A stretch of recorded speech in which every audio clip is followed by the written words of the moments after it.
Basag, mga kababayan, si Amy Marcos at saka si Sara. Mas okay pa yung tambaluslos kaysa sa magnanakaw, kawatan.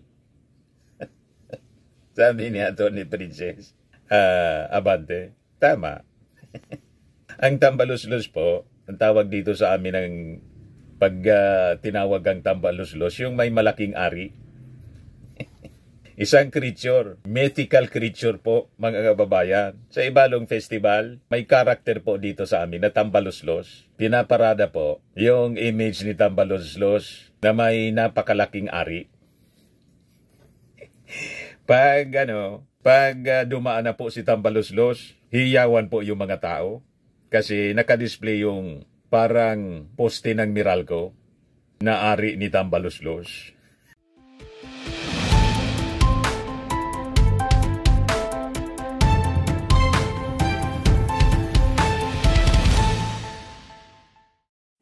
Hello po mga tugang, mga manoy, mga manay, si Dante Maravillas, Bicolano vlogger, broadcaster, journalist from Albay. O ngayon, nakita ninyo yung viral video ni Harry Roque, nakikipag-away si Harry Roque.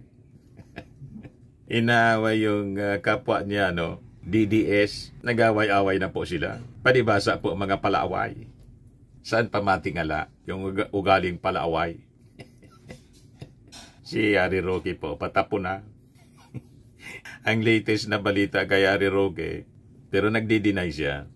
Dininay daw yung asylum application niya sa Netherlands. Yun ang binulgar po ng isang Filipino-born Dutch national. Pero nag-deny si Harry Roque. O ngayon, ibigay ko muna sa inyo itong viral video po. Nagkikipag-away si Harry Roque. Sa kauri niya.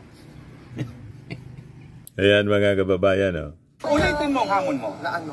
Ulitin mo. Ngayon pag hinamon ka sa akin. Ulitin mo ngayon ang hamon mo. Wag. Ulitin mo. I don't want to go Bakit there. kasi ganyan ka? Wait lang. Pag nakaharap, Iba. ngingiti-ngiti. Pag nakatalikod, kung ano nung sinasabi. Sa Netherlands yan mga Ayan, lahat kababayan. kayo na nanonood. Ulitin mo ang hamon mo nang ikaw ay naghahamon on the internet na hindi ako kaharap. I don't want Ako to go ba there. nagsasalita ako ng anything na hindi ka kaharap? O ulitin mo ngayon. I'm trying to fix this. Anong try to fix this? Naghamon ka eh.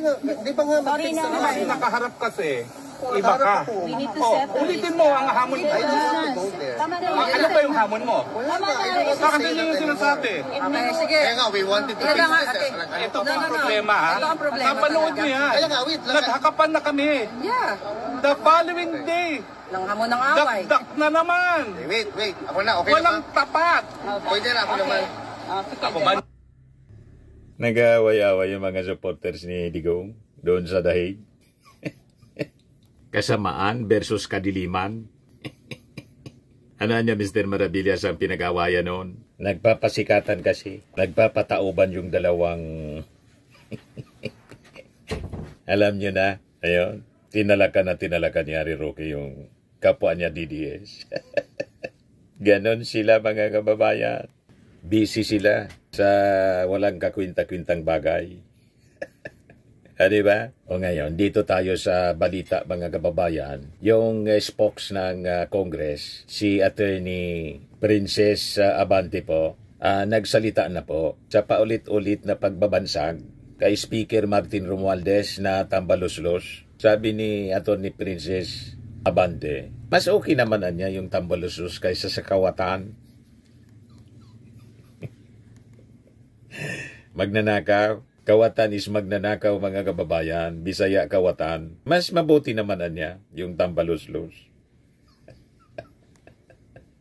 Yan ang sabi nito. House spokes response to tambaluslos tag on Romualdez says it's better than kawatan. Malinaw na patama kay Sara. Kasi si Sara, siya yung unang nagsabi na huwag kang tambaluslos. Patama mga kababayan kay Martin Romualdez na nag-resulta sa pagkabiyak ng unit team. Sabi dito sa balita, the House of Representatives through its spokesperson, lawyer Princess Abante has finally addressed the tambaluslos tag that the Speaker Martin Romualdez critics have given to him. This after Senator Amy Marcos called him as such during an event in Malaysia that was attended by other administration critics including Vice President Sara Duterte. Nakitang balos-los na po siya, no? Si Amy Marcos. Hindi na nakatiis. Ito mga childish sana, mga kababayan. Naging mga isip bata na. Nagbabansagan. Pero kailangan i-address na po kasi paulit-ulit nilang sinasabi na tambalos-los si Speaker Martin. Kaya hindi na nakatiis po si Atty. Princess Abante. Rumisback na rin po sa paninira ni Sara sa kani Amy Marcos na pinsan niyang buo kay Martin Romualdez. Kasi tingin ko na insecure sila kay Martin. Kala ko ba walang binatbat si Martin sa ratings?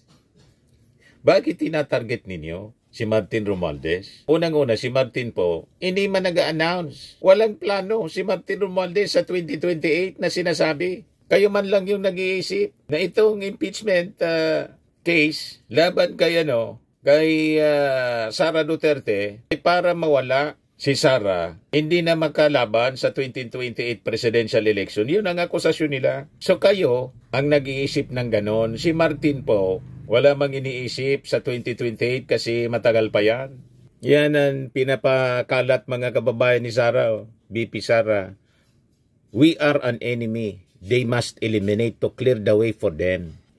Vice President Sara Duterte slammed her detractor saying she was being attacked because she was a hindrance to their personal ambitions. Another diversionary tactic po para ilihis ang issue doon sa pagwaldas ng confidential funds at sa kapagbabanta sa ating Pangulo. Kinocover nila ng mga ganitong diversionary statements.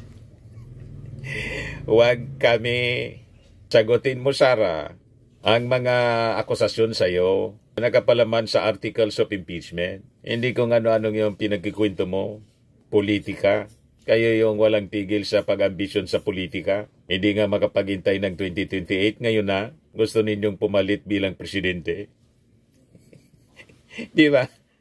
Paulit-ulit na sinasabi ng tatay mo noon. Buti na lang nando na siya sa ICC. Then sabi niya, to them, we are a hindrance, an obstruction to the path of their personal ambition, an enemy they must eliminate to clear their way. Sabi po ni Sara sa 127th Philippine Independence Day na ginawa sa Kuala Lumpur, Malaysia pa.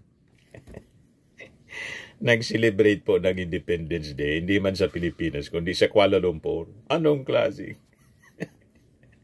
Diba? Hindi na kasi siya imbitado na magsalita sa Independence Day dito sa Pilipinas. Usually, gano'n ang ginagawa, kaya lumayas dito. Pumunta Kuala Lumpur para magsalita sa Independence Day sa Kuala Lumpur. Kasama si Aymet saka si Robin Padilla. Matindi po. So sabi ni Sara, the attacks on niya are cowardly yet openly disingenuous and arrogant, absent of basic decency and respect for the rule of law, typical of people drunk in power. Lahat baliktad po, siya yun. Sabi ko sa inyo, yung mga mensahe ni Sara, mensahe niya sa kanyang sarili habang kaharap yata yung salamin. Lahat yun, description ng pagkatao niya. Yan o. Arrogant, absent of basic human decency. Siya yun po, imagine. Magbanta karap-harapan in public, pagmumurahin mo yung ating Pangulo, nasaan ang decency doon? Pagkatapos pagbantaan mong papatayin, yung tatay ng ating Pangulo gustong ipahukay, yun ang walang decency. Di ba ba? And respect for the rule of law. Magbanta karap-harapan, nasaan ang rule of law doon? Kaya nga yun ang laman ng first articles of impeachment. Sabi niya, pero nanatili tayong nakatayo dahil ang pinaglalaban natin ay tama at totoo. We remain strong, steadfast, and grounded in truth, integrity, and faith that the hand of God will move in ways we cannot comprehend at this point. Justice bends to the truth, and we are even more resolute in our fight for the Philippines. At naniniwala akong maipapanalo natin ang laban na ito dahil laban natin itong lahat. Maipapanalo natin ito sa kabila ng mga banta, pananakot, pagmamalabis at bangis. Lahat description po yun ng pagkatao niya at ng kanyang mga ginawa. Pagmamalabis, bangis. Wala mang ganun pong pinapakita yung ating Pangulo at si Speaker Martin. Walang bangis. Gusto na nga niya sana na maging mabagsik din. Kaya lang, talagang ang natura ng ating Pangulo, mabait. Tawag nga ninyo kuting. Weak leader, kuting. Pero nakapag-deliver po ng dating Pangulo sa Dahig, nakapagpakulong kay Pacquiao at kay Tebes, yung weak leader. O di ba? Tapos may gal siya na magsalita ng banta at pananakot. Kayo po yun, yung nagbanta at nanakot. Mismo yung ating Pangulo ang pinagbantaan ninyo na sabi niyo pa po, no joke, no joke. O di ba? Lahat baliktad.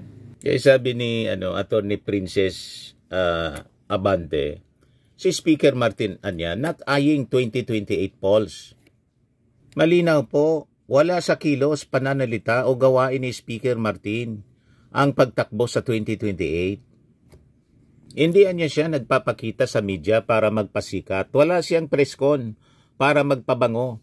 Hindi siya gumagamit ng TikTok o vlogs para magpakyot. Ang inuuna niya ay serbisyo, hindi sariling interes. Never siya na nagme-mention ng 2028 presidential election. Nagme-mention man lang yan si Sara Duterte at saka si Amy Marcos. Baka sila gusto mag-tandem. Di anong problema. Lahat libre na mangarap at magkandidato. Basta't qualified po. Basta't hindi pa ma-impeach si Sara. Kung hindi siya ma-convict, halimbawa, ma-acquit siya, o di okay. Kaya lang, pag na-acquit siya, may nakapila pang mga kaso, mga kababayan sa DOJ, at may rekomendasyon yung Quadcom, sampaan ng plunder sa Sandigan Bayan. Other than yung Sword of Damocles from the ICC na kasama ang pangalan ni Sara, ni Bato, ni Bongo, sa Crimes Against Humanity. Kung lumabas na po yung warrant of arrest, iserve ng Interpol. O di tapos na. Di ba po, mga kababayan? O ito yung mensahe ni Attorney Princess Abante, mga kababayan. Magandang araw po sa ating mga kababayan. Ang mandato ng Kongreso ay simple at malinaw. Maglingkod sa taong bayan, lalo na sa panahon ng pangangailangan. Kaya sa gitna ng paninira at intriga, kami po sa House of Representatives ay naninindigan. Ang pagtulong sa mahihirap ay hindi kailanman dapat ikahiya. Tinawag si Speaker Ferdinand Martin Romualdez na tambaluslos dahil sa kanyang pagtulong sa mga nagugutom, may sakit at nawalan ng hanap buhay. Kung ang pagtulong sa kapwa ay itinuturing ng iba na kalokohan, mas gugustuhin na po namin matawag na tambaluslos kaysa naman matawag na kawatan dahil sa pagnakaw sa kaban ng bayan. Backfire po. Basag, mga kababayan, si Amy Marcos at saka si Sara. Mas okay pa yung tambaluslos kaysa sa magnanakaw, kawatan. Sabi ni Atty. Princess Abante, tama. Ang tambaluslos po, ang tawag dito sa amin ng pag tinawag ang tambaluslos, yung may malaking ari. Isang creature, mythical creature po, mga kababayan. Sa Ibalong Festival, may karakter po dito sa amin na tambaluslos. Pinaparada po yung image ni tambaluslos na may napakalaking ari. Pag dumaan na po si tambaluslos, hiyawan po yung mga tao. Kasi nakadisplay yung parang poste ng Meralco na ari ni tambaluslos. O di ba? Mythical creature man lang po siya, tambaluslos. Tapos may malaking bibig na higante. Higante po siya, mythical creature. Yan ang tambaluslos dito sa amin. Binansagan na tambaluslos ni Sara yung ating speaker kasi nabuking yung plano na ikodita si speaker. Gustong pumalit si GMA. Alam na yung plano po, plan B. Kaya galit na galit si Sara. Yan po ang dahilan kasi nabuking yung maitim na plano. Hanggang ngayon, yan ang bukang bibig ng dalawa, ni Sara at saka ni Amy Marcos. Baglikan natin si Atty. Princess Abante, mga kababayan. Ang ayudang ipinagkakaloob sa mahihirap na Pilipino ay may malinaw na proseso, may resibo, at may diretsyong patutunguhan. Hindi ito itinatago, hindi nililihim, at lalong hindi nililipat sa personal na bank account. Ang ayuda nakakarating sa tao, hindi sa bulsa ng iilan. Durog na durog si Sara. Patama sa paggamit yun ng confidential funds na mga kaluluwa po yung recipients. Kung ano-ano mga fictitious names, mga kababayan na kalagay, mga chichiria yung beneficiary. Na malinaw, mga kababayan, kung saan napunta yung milyon-milyon. Imagine, 125 million confidential funds. Nilunok mga kababayan, 11 days ubos. You see? Kaya imbis i-address ng direkta mga kababayan yung mga akusasyon sa kanya, kung ano-anong kwento pinalilitaw ng dalawa, ni Amy Marcos at saka ni Sara Duterte, malinaw na diversionary tactic at pag-cover sa totoong issue.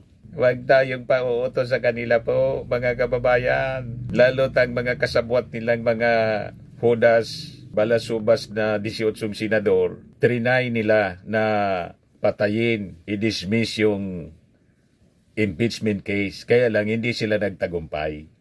Tinalo ng magigiting na Fantastic Five yung 18 mga hudas na senador. Sabi yan ni Father Flavi Villanueva.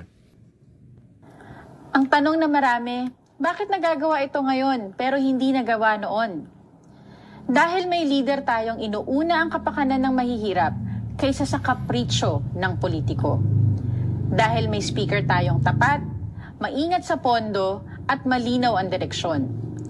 Hindi nagpapakitang gilas, kundi nagpaparamdam ng tunay na serbisyo.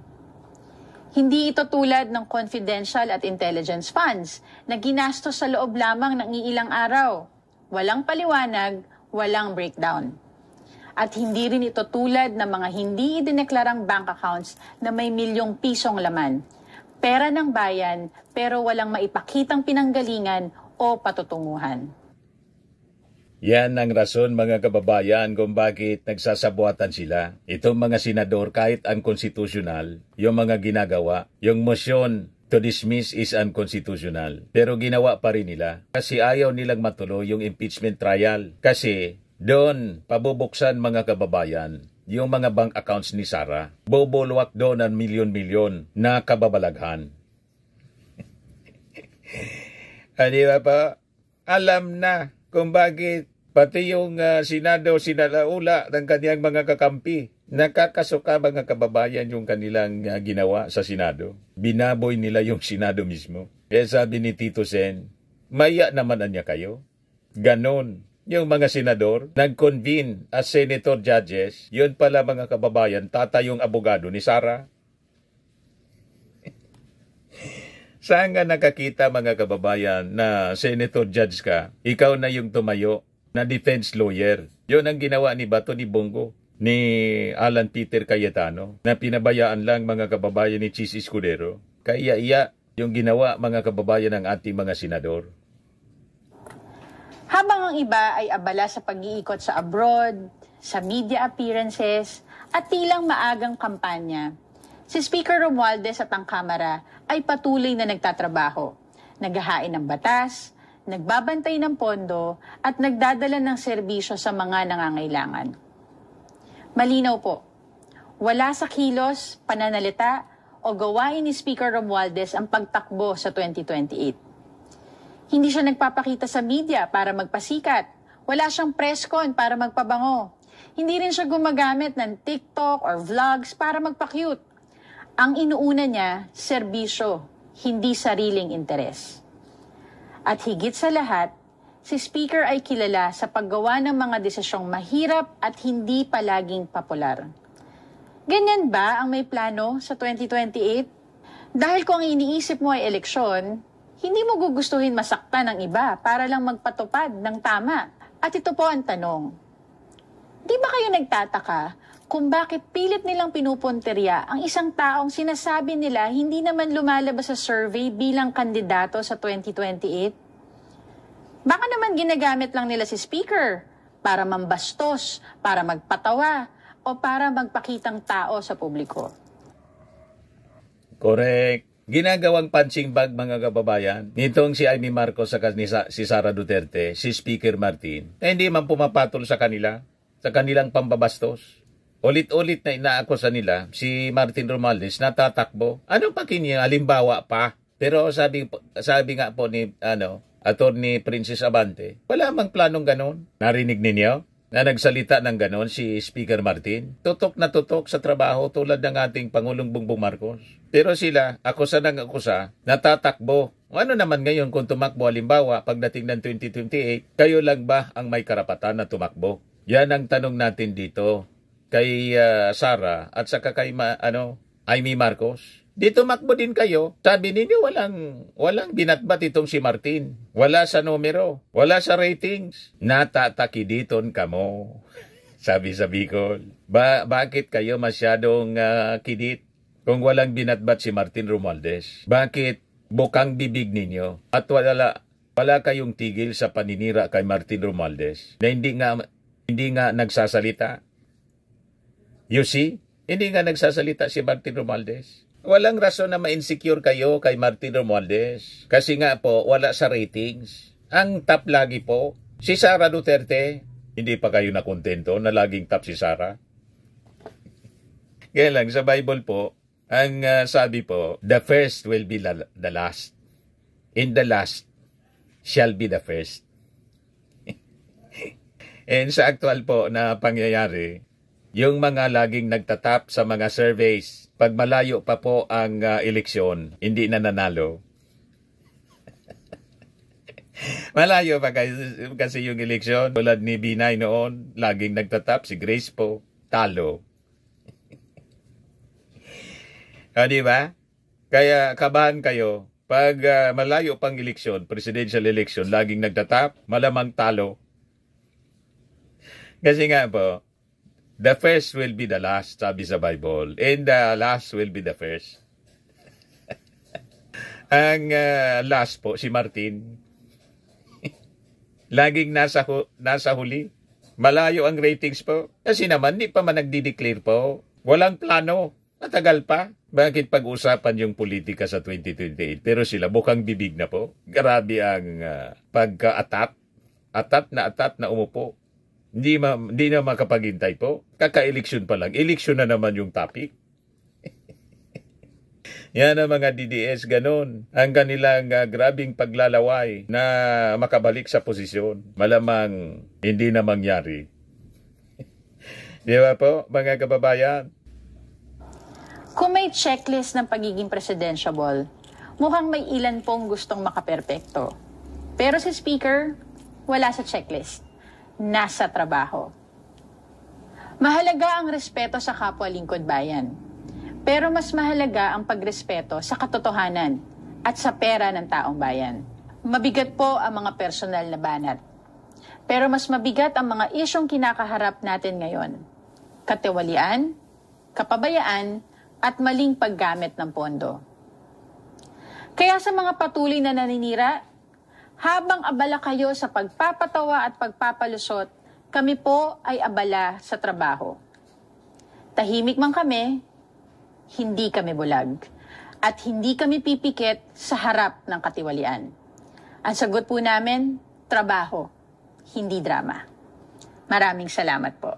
Durog na durog po. Bullseye? Bullseye si Sara sa kasi Amy Marcos. O ngayon, ito yung latest sa impeachment. Nagsalita na rin mismo ng si constitutionalist Attorney Christian Monsod, mga kababayan, ang nananawagan na mag-inhibit yung mga senador na biased. Yan Attorney Monsod urges biased senators to inhibit from BP Sara impeachment case. Yan ang sinasabi natin. Kaya lang, ayaw naman ng ilang mga prosecutors. Kasi tama din yung punto. Mawawalan niya ng bilang. Kung halimbawa, i-assume natin 18 itong mga senador na hudas. Kung ganyan din ang bilang, mga kababayan, na mag-acquit kay Sara Duterte, tapos na po ang impeachment. Panalo na sila. At pag pina-inhibit natin sila, ang sabi, ang boto counted as no. Sino pang boboto? Wala na, di ba? Siguro naman niya Mr. Maravillas ang tinatarget yung talagang lantaran tulad ni Amy Marcos, ni Bato de la Rosa, ni Robin Padilla, ni Bongo at saka ni Marcoleta. Malamang yon. Hindi naman yung 18 kasi sino pa ang uupong mga senator judges.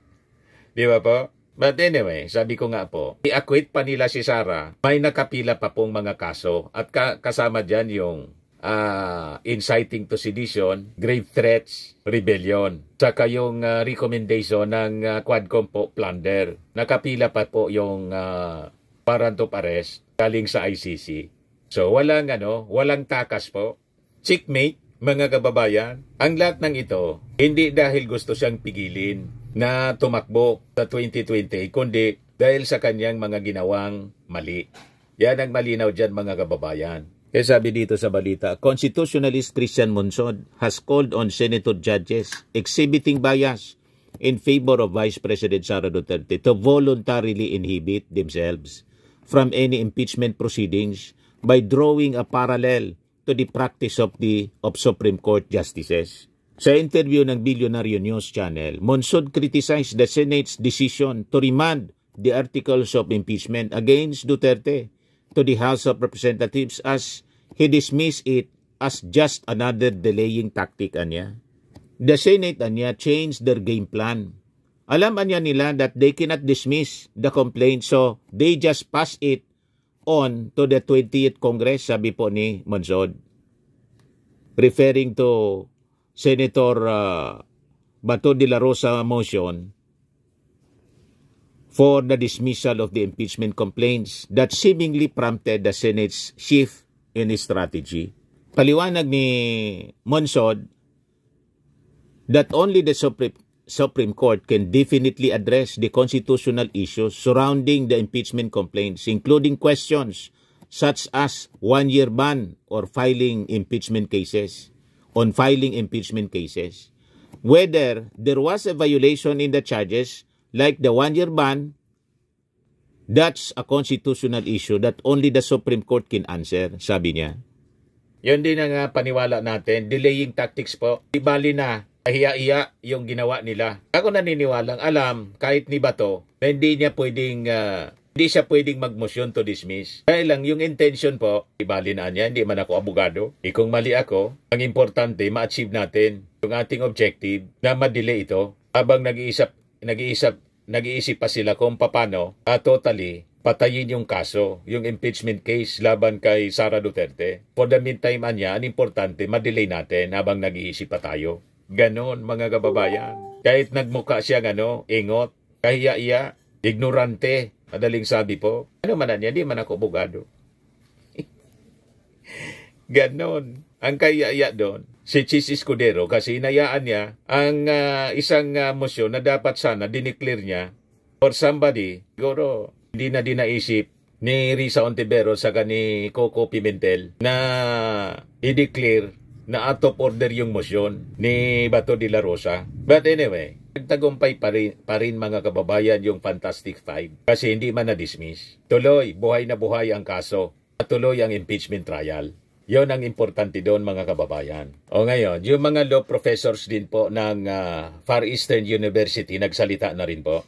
Panawagan nila sa ating mga senador, show true courage niya. Decide impeachment case on evidence, not alliances. Ang panawagan namin, sabi po nila, magkaroon kayo ng tunay na tapang. Gampanan po natin ang ating tungkulin ng may konsensya. Huwag po kayong hahatol base lamang sa alyansa o puot dahil kaibigan o kalaban, kapartido o oposisyon ang nasasakdal. Batikusin at isiwalat sa lehitimong pamamaraan ang mga senador na walang konsensya at tapang. Purihin naman ang mayroon. Yan ang sabi ng mga law professors po ng Far Eastern University. At itong ating programa mga kababayan, atid sa inyo nitong ating mga sponsors. Fairmax Framing and Lifting Cream. Pinapay po sa mga pulses in affected area. Mainam po ito sa mga pains, at paninigas ng mga kaso-kasuan. Ito sa mukha naman yung application, anti-aging, Automax po siya. Ito ay Glow Zero mga kababayan. Whitening po siya. Made in South Korea. Ito naman po, Ningxia Red Mix Fruit Drink. Gawa po siya sa goji berry. May anti-cancer properties po siya. At sa mga nagana po ng malinis and spacious fitness gym, pumunta lang po kayo sa aming Colossal Fitness Gym. May Grab car rental din po kami. At bills payment po sa aming office. At saka sa mga mahilig po sa mga imported bags, manood po kayo sa live selling ni Madam Aileen Rosales sa kanyang Aileen Closet po. Pati mga shoes, ito yung kanya po. Ito yung kanyang page. Kita ninyo, napakagandang mga online selling po siya. Si Madam Aileen Rosales. At cellphone number niya po, 773-798-7816. Ito naman po yung bago naming product na binibenta online. Eye Glow Serum, whitening po siya. Tingnan ninyo yung epekto sa aking anak na architect before and now. Yung mga inquiries po ninyo, dumiretso na lang kayo sa kanyang Facebook account, Riz Maravillas.